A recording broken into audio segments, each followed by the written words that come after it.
వ్యాప్తంగా కూడా ఇగో 8500 సర్వే నెంబర్లకు భరోసా బ్లాక్. ఎక్కువ భూమి ఉన్న కారణంగా పక్కన పెట్టిన సర్కార్. సుమారు 2 లక్షల ఎకరాల వరకు కోత.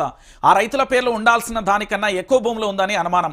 సర్వేకు పాస్బుక్లకు కుదరదని లెక్క. ఈ భూమికి రైతు భరోసా వెయ్యాలా వద్దా అనే మీమాంసంలో ప్రభుత్వం.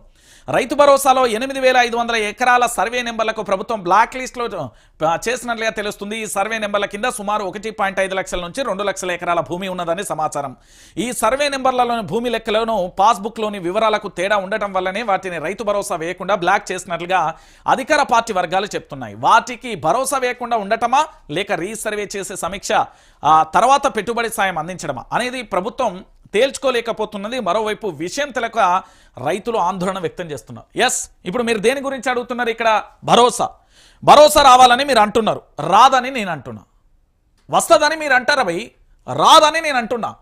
ఈ తెలంగాణలో 40 నుంచి 70 లక్షల మంది ఉన్న రైతులకు రుణమాఫీ కాలే.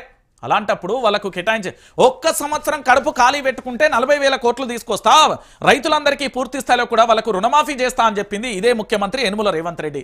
దాంతోపాటు తెలంగాణ రాష్ట్ర వ్యాప్తంగా ఉన్న రైతులందరికీ కూడా రైతు భరోసా ఇస్తా, ఏంది 15,000 రూపాయలు ఇస్తా అని చెప్పింది కూడా ఇదే రాష్ట్ర ముఖ్యమంత్రి యనుమల రేవంత్ రెడ్డి.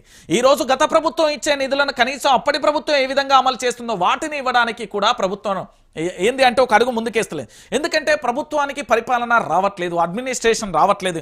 ఏమన్నా అంటే డబ్బులు లేవంటున్నారు. కానీ ఇదే రాష్ట్రానికి సంబంధించిన వాళ్ళు కాంట్రాక్టు బిల్లులు చెల్లించమంటే 30% మాత్రం పందికొక్కు లెక్క, దున్నపోతు లెక్క, అడ్డగాడిద లెక్క మాత్రం దొబ్బి తింటున్నారు. ఇది వాస్తవం కాదని అడగమనురి. మంత్రులకు సంబంధించి కొంతమంది, ఓ మంత్రికి సంబంధించిన భార్య వాళ్ళ పిల్లల మీద ప్రమాణం చేయమని చెప్పండి. ఈరోజు రైతులకు సంబంధించిన రైతు భరోసా వెయ్యడండి. ఈ తెలంగాణ రాష్ట్ర వ్యాప్తంగా ఉన్న 40 లక్షల మందో, 60 లక్షల మందో, 70 లక్షల మందో ప్రభుత్వ లెక్కలు ఎట్లా చెప్తే అట్లనే 2 లక్షల ఎకరాలలో బ్లాక్ లిస్ట్ పెట్టడానికి వీళ్ళ అయ్యా సొమ్మేమన్నా తీసుకొచ్చిత్తాలా, వీళ్ళ తాతల సొమ్మేమన్నా తీసుకొచ్చిత్తాలా? మా డబ్బులే కదా, మేము పన్నుల రూపంలో కట్టే డబ్బులే కదా. మా డబ్బులు మాకు ఇవ్వడానికి ఇంత సావెందుకు వస్తున్నది? మరి 1,00,000కు పైగా కోట్ల రూపాయలు అప్పు చేసిలు, ఎందుకు చేసిలు? అసలు ఏం చేసిల్లని? అరే తెలంగాణ రాష్ట్రానికి సంబంధించిన రైతులను ఇంత మోసం చేస్తుందండి ఈ ప్రభుత్వం.